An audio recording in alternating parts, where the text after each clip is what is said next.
Lancé pour la toute première fois à la télévision le 30 août 2004, c'est finalement le 18 novembre 2022 que Plus belle la vie a pris fin sur France 3. 18 années d'existence que l'on pourrait résumer comme ça, avec quelques chiffres vertigineux. 4665 comme le nombre d'épisodes créés et diffusés. 260 comme le nombre d'épisodes qui étaient tournés chaque année. 460 comme le nombre de journées de tournage nécessaires chaque année.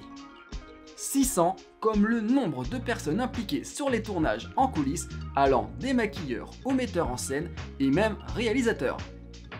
85 000, c'est la somme en euros du coût de chaque épisode.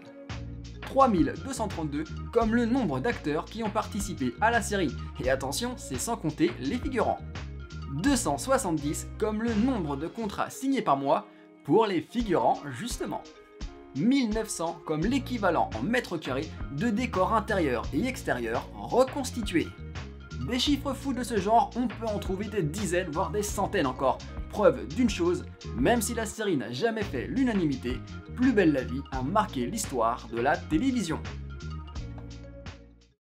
Salut à tous, j'espère que vous allez bien et oui, comme vous l'avez vu dans le titre, aujourd'hui on va parler de Plus belle la vie. Alors non, pour répondre directement à la question, elle n'est évidemment pas la meilleure série française. En revanche, oui, elle fait partie des séries les plus importantes de l'histoire des séries en France. Ah! Je sais, ça peut surprendre d'entendre ça dans un monde où il existe des séries comme Engrenage, Le Bureau des légendes, 10%, Kaamelott ou encore Au service de la France, mais c'est un fait et c'est pas un gros mot de le dire, Plus belle la vie a véritablement révolutionné le monde des séries en France. Alors je vais être honnête, faudrait écrire au moins un livre de 500 pages pour pouvoir expliquer le pourquoi du comment. Et clairement, j'ai pas envie de le faire. Et tout comme j'ai pas envie de faire une vidéo de 1 heure, 2 heures ou 3 heures sur ce simple sujet. Je suis pas un fan à proprement parler et je suis encore moins un expert dans ce domaine. Mais j'avais quand même envie de lui rendre un petit hommage parce que j'estime qu'elle mérite d'être nettement plus respectée qu'elle ne l'est vraiment, même si c'est pas forcément mon délire. Et du coup, je vous ai préparé quelques petits points qui montrent pourquoi et comment Plus belle la vie n'a jamais été une série comme les autres. I know. Alors je précise juste deux choses. La première, c'est que je vais pas rentrer dans les détails des détails, sinon la vidéo serait beaucoup trop longue. Et croyez-moi, vous n'avez pas envie de passer 4 heures, 5 heures, 6 heures avec moi. Non. Le but ici, c'est plus de vous faire prendre conscience d'une réalité souvent ignorée et de vous donner envie d'en apprendre plus par vous-même ensuite. La deuxième chose, c'est de ne surtout pas oublier que Plus belle la vie date de 2004. Donc si ce que je vais vous dire durant la vidéo, ça vous paraîtra parfois logique ou classique aujourd'hui, faut bien se rappeler que ça ne l'était pas forcément à son lancement il y a 18 ans. Je suis vieux. 18 ans, c'est long dans le paysage audiovisuel, et beaucoup de choses ont changé et tous ces changements ont pu être permis notamment grâce à Plus belle la vie. Sur ce, on perd pas plus de temps parce que je pense que ça fait déjà 10 minutes de vidéo. Premier point.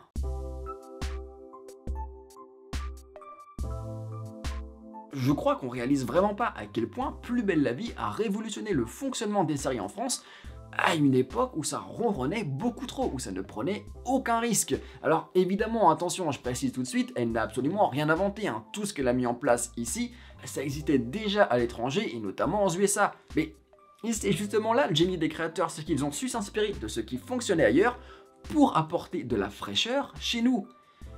Et merci. Alors, de quoi je parle concrètement?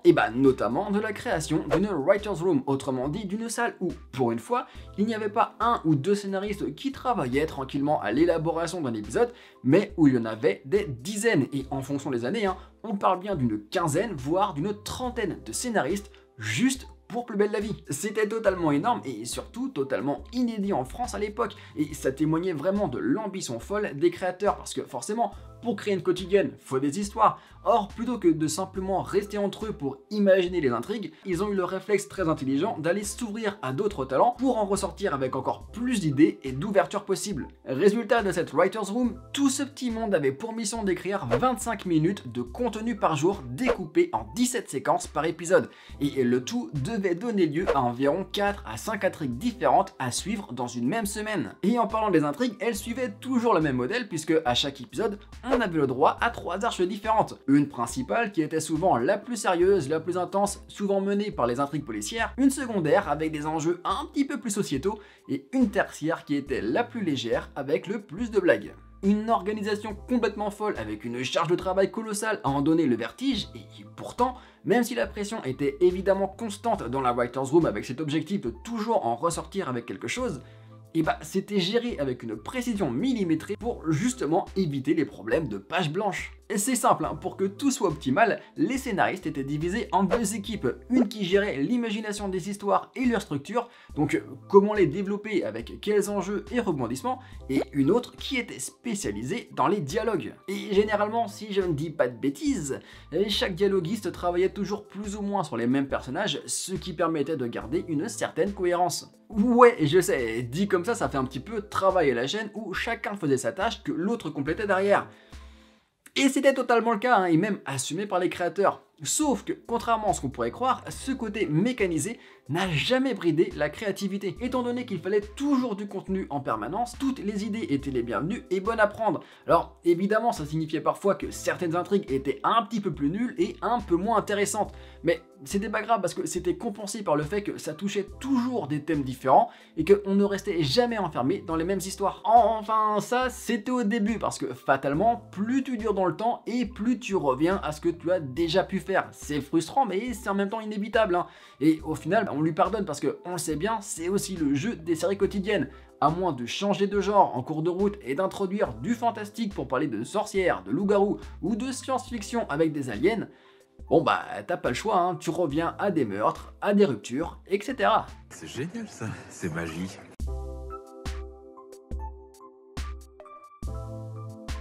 À mon sens, hein, l'une des plus grosses forces de Plus belle la vie, c'est qu'elle est tout de suite partie d'un postulat très simple mais efficace qui était: on raconte la vie des Français. Alors oui, hein, les intrigues étaient souvent un petit peu trop grosses avec des situations what the fuck par instant, mais ça n'empêchait en rien le fait d'être crédible, et du coup, le Marseille qu'on voyait à l'écran, et bah on avait vraiment l'impression que c'était notre Marseille. Et pour y arriver, la production s'est vraiment donné les moyens. Par exemple, les équipes travaillaient avec des sociologues. Alors, ça peut paraître con dit comme ça, mais ça leur permettait d'être toujours au fait de ce qu'il se passait, de ce qu'il se disait et de ce qu'on ressentait en France. Plus belle la vie, c'est la vie. Voilà. C'est réaliste. Les personnages. C'est réaliste, voilà. D'ailleurs, elle n'est pas toujours très belle. Non, c'est pour ça. Il parle de la vie de tous les jours, tout ce qui se passe réellement dans l'actualité, et ça c'est chouette, je trouve. Et c'est ça qui renforçait ce côté réalité, crédibilité à l'univers de Plus belle la vie, parce que ces personnages vivaient et traversaient les mêmes choses que nous. Ils ressentaient ce que nous, on ressentait. Et pour une fois, des personnages sont passés au-delà de ce statut pour devenir des voisins, des amis et même des membres de la famille des téléspectateurs. Et je vous promets, c'est pas moi qui abuse, c'est vraiment ce qu'ont dit les fans au fil des années. On s'est attaché à tous ces personnages, on s'est attaché à eux et ils font partie de la famille. Et tout cela était tellement bien fait que, comme l'a confié l'un des producteurs emblématiques de la série, ça a permis à Plus belle la vie au fil du temps d'avoir un autre rôle totalement inattendu et de passer au-delà de son statut de simple divertissement. Il y a eu la volonté que Plus belle la vie soit une série qui permette aux gens de se divertir, mais aussi de s'informer. Ce n'est pas pour rien qu'elle a longtemps été programmée en face des JT des autres chaînes. Plus belle la vie a fait très tôt de l'infotainment. Oui, c'est une révélation totalement surprenante, mais elle est approuvée par le directeur des dialogues. À une époque, on dit même que regarder Plus belle la vie, c'est regarder d'une autre manière le journal de 20h. La série offre une autre lecture de l'actualité et, à ma connaissance, aucune autre série quotidienne ne fait ça. Et forcément, pour coller toujours plus au monde réel, les créateurs ont rapidement fait le choix très intelligent de ne s'interdire aucun sujet et d'aller là où les autres séries n'osaient jamais aller, d'aborder des thèmes qu'on considérait souvent comme trop touchy ou trop tabous, surtout pour une série tout public diffusée à une heure de grande écoute. Que ce soit les mises en lumière sur la drogue et ses conséquences, ou la réalité derrière une plainte pour viol en France, ou encore l'état de notre société face au handicap, la série allait toujours au bout des choses sans jamais se contenter du côté superficiel pour simplement créer le buzz. Les sujets duraient des épisodes pendant des semaines. De toute façon, c'est simple, elle a toujours eu un temps d'avance sur son époque. C'est par exemple dans Plus belle la vie qu'on a eu le droit au premier vrai baiser entre deux hommes à la télévision française. Et dites-vous que c'était en 2005, je vous laisse prendre du recul sur le retard qu'on avait à l'époque. C'est aussi dans Plus belle la vie qu'on a assisté au premier mariage gay à la télé. C'est chez elle qu'on a osé aborder le thème de la transidentité, ou qu'on a pu avoir le premier acteur transgenre dans une série en France. En faisant tout ça, Plus belle la vie avait régulièrement le don de passer au-delà de son simple statut de série. Et au fil du temps, a été même devenu un véritable générateur à débat. Et ça, Laurent Cahuzaray, l'interprète de Thomas, le premier personnage gay de la série, est le mieux placé pour le savoir parce que grâce à son personnage et ses histoires, de nombreux coming out ont pu être facilités dans de nombreuses familles. Lors des 10 premières années, j'ai reçu beaucoup de courriers. Une grand-mère m'a écrit parce que son petit-fils homosexuel avait été renié par son fils et c'était devenu la guerre entre les deux. Un jour, son fils est venu chez elle alors qu'elle regardait Plus belle la vie. Il lui a dit « Enlève-moi cette merde ». Elle a refusé, puis il revenait bizarrement toujours au moment de Plus belle la vie. Et un jour, il s'est marré devant une scène que je jouais. Il a fini par avouer qu'il aimait bien mon personnage, sa fraîcheur, son humour. Derrière, son fils et son petit-fils se sont parlé de nouveau. Je crois qu'il y a une des productrices qui dit que quand on voudra savoir d'ici quelques années comment était la France de 2005, il faudra regarder le Plus belle la vie de 2005 et je crois que c'est un peu vrai.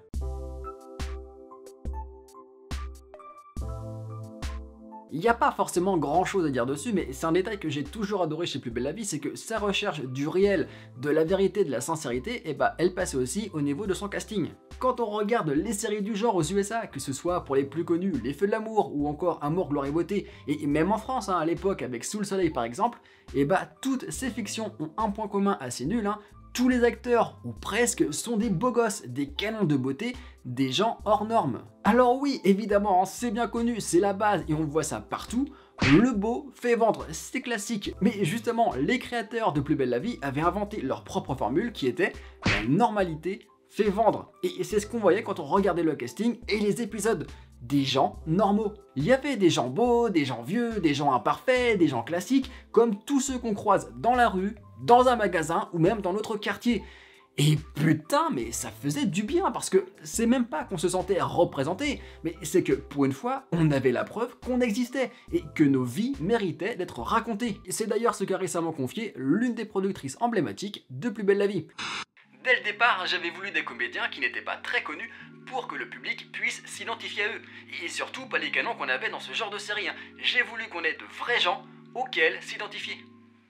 Je suis désolé, je me répète, mais ça faisait du bien d'avoir enfin de la normalité à l'écran. Parce que j'en ai juste marre en fait de voir des gens méga beaux se déguiser pour jouer des losers. C'est pas crédible, c'est ridicule, et c'est quasiment du foutage de gueule en plus. Et pour bien comprendre à quel point c'est un exploit ce qu'a fait Plus belle la vie, il suffit de regarder désormais les séries concurrentes comme Demain nous appartient, Ici tout commence ou Ainsi grand soleil. Il n'y a déjà absolument plus aucune normalité, on est déjà de retour au concept des gens super beaux, ce qui nous laisse totalement de côté, comme si on ne comptait plus. Je crois d'ailleurs que la pire de toutes, c'est Ici tout commence avec son casting d'acteurs de jeunes adultes qui pourraient clairement faire partie d'une série de la CW parce qu'ils sont méga beaux, méga parfaits, méga bien foutus. C'est désespérant. Mettez des moches, prenez-moi, je sais pas, mais c'est quand même pas compliqué d'en trouver.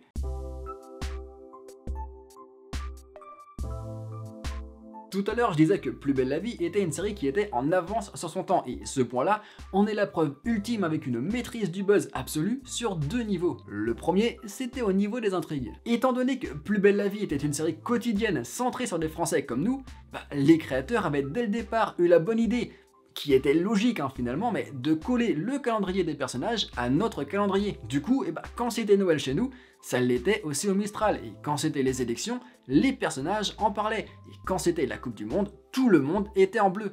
Et alors que généralement les épisodes étaient toujours tournés environ 3 semaines avant leur diffusion à la télé, ce qui leur permettait d'être toujours plutôt juste dans le traitement de l'actu, les créateurs se gardaient quand même toujours un petit créneau d'urgence en cas de nécessité créative. Par exemple, au moment des élections, une fois le second tour connu, ils tournaient rapidement 2 séquences en fonction des candidats restants, et dès le lendemain des résultats, on avait des personnages qui discutaient au sujet du nouveau président. Et c'était pareil avec la Coupe du Monde. Dès l'instant où la France s'était qualifiée pour la finale en 2018, les équipes avaient pris le temps d'écrire et de tourner 2 versions. Dès le lendemain de la victoire, on avait ainsi pu voir les personnages faire la fête. Si on avait perdu, on les aurait vus en train de déprimer. Oh mon Dieu, mais c'est comme si on avait perdu 2 fois. C'est debout. Oh, moi ça me console, vous voyez. Et là encore, on parle de scènes où ils pouvaient un petit peu se préparer en amont, hein. Mais les équipes étaient tellement douées qu'elles étaient également capables d'être dans la réaction pure et dure sans aucune préparation. Et forcément, je pense notamment au traitement des attentats en 2015, ou à la mort de Johnny Hallyday en 2017, où même quand rien n'était prévisible à l'époque, Plus belle la vie avait pourtant réussi à faire en sorte que les personnages réagissent à ces sujets d'actu dès le lendemain. Et je sais pas si vous vous rendez compte du travail que ça représente, de la capacité d'adaptation que ça demande et du talent que ça nécessite, mais c'est monstrueux. On faisait ça dans la journée, quoi. On nous demandait, il y a les auteurs qui écrivaient rapidement une séquence, ils nous demandaient de venir tourner pour rendre un hommage le jour même, quoi, ou 2 jours après, quoi. Après, évidemment, on a été très réactifs puisque c'est une série calendaire. Donc, si la reine d'Angleterre, on est obligé de faire un truc. L'autre niveau de maîtrise du buzz est totalement différente mais également bien pensé, c'est que c'était les créateurs qui géraient les spoilers. Quand Plus belle la vie était diffusée, il existait un site qui permettait de découvrir plein de petits extraits inédits de futurs épisodes souvent diffusés une semaine plus tard. Et vraiment, c'était du génie. En faisant ça, les créateurs arrivaient non seulement à passionner les fans avec les intrigues du jour, mais également à les exciter avec la suite de ces intrigues. Parce que quand on voyait un gars tromper sa copine à la télé et que dans un extrait de la suite, on découvrait comment la copine allait potentiellement le découvrir, ça générait une addiction encore plus folle. Grâce à ça, on avait la promesse que ces intrigues n'étaient pas vaines et sans lendemain, mais au contraire que ça allait durer et potentiellement exploser. Et forcément, ça générait des débats, des théories, et ça permettait aux fans de se confronter, que ce soit sur les forums, dans les commentaires sur Facebook ou sur Twitter. Et en tant que journaliste, je suis bien placé pour le savoir parce que je m'en suis servi, mais c'était du pain béni pour la presse. Ça nous permettait d'être toujours réactifs, de pouvoir préparer des articles en amont et de surfer sur ça. Et forcément, plus la presse en parlait et plus ça faisait monter la sauce, et donc ça attirait encore plus le public qui, parfois lassé, revenait devant sa télé pour suivre et comprendre le pourquoi du comment. C'était un move de génie, et d'ailleurs TF1 et France 2 l'ont bien compris parce qu'elles font exactement pareil avec leur série. Comme par hasard.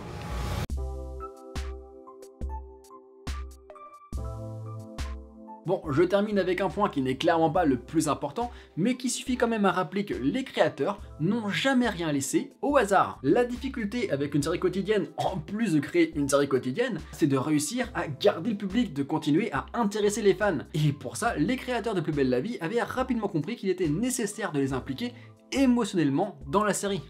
Comment ? Avec le transmédia. Quand on parle de transmédia en France, on va tout de suite penser à Kaamelott avec ses BD ou sa bande son, ou encore à HeroCorp avec ses comics.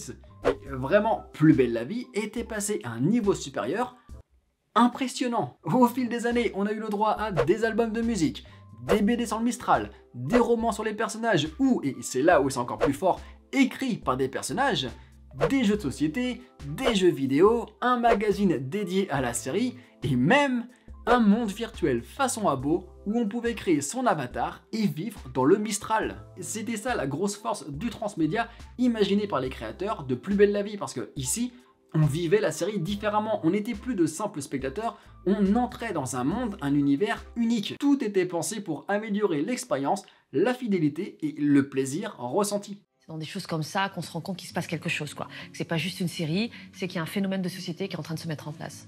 Bon, je vais m'arrêter là parce que la vidéo est déjà beaucoup trop longue et je sais pas si ça s'entend, mais je n'ai plus de voix, c'est un enfer. Le but de cette vidéo, c'est évidemment pas de dire que Plus belle la vie était la meilleure série française, parce que ça n'était pas le cas. Et elle avait énormément de défauts et d'ailleurs ses qualités étaient aussi ses propres défauts. À cause du rythme effréné lié au concept de la série, il y avait moins de temps pour tourner les meilleures scènes avec de meilleures idées de mise en scène. Et à cause du rythme d'écriture, on avait parfois des intrigues répétitives ou totalement inutiles, juste là pour combler un vide. Et à cause du choix de recruter des acteurs différents, on n'avait pas toujours le droit aux meilleurs acteurs qui, en plus, n'étaient pas aidés par le rythme du tournage. Mais j'avais quand même envie de rendre hommage à Plus belle la vie parce que oui, elle a bouleversé les codes de la série en France. Aujourd'hui, énormément de productions se sont inspirées de ce que elle a mis en place, et puis surtout, elle a servi de centre de formation à énormément de créateurs. Vous n'imaginez pas le nombre de scénaristes qui sont passés par Plus belle la vie et qui ont fait leur premier pas dedans pour ensuite créer des trucs totalement fous derrière. Donc oui, je sais, ça peut faire bizarre, mais c'est pourtant vrai. Plus belle la vie a marqué positivement l'histoire des séries françaises. Et j'espère que cette petite vidéo vous a permis de vous en rendre compte au moins un petit peu. Je crois que cette série, elle fait du bien aux gens. Elle a fait du bien pendant 18 ans, quoi. Je suis sûre que ce feuilleton a fait avancer la société. Sur ce, j'espère que cette vidéo vous a plu. Moi, je vais arrêter de parler pendant un mois et je souhaite déjà bon courage à mon moi du futur qui va devoir tout monter parce que putain, tu vas galérer. Et je vous dis à la prochaine.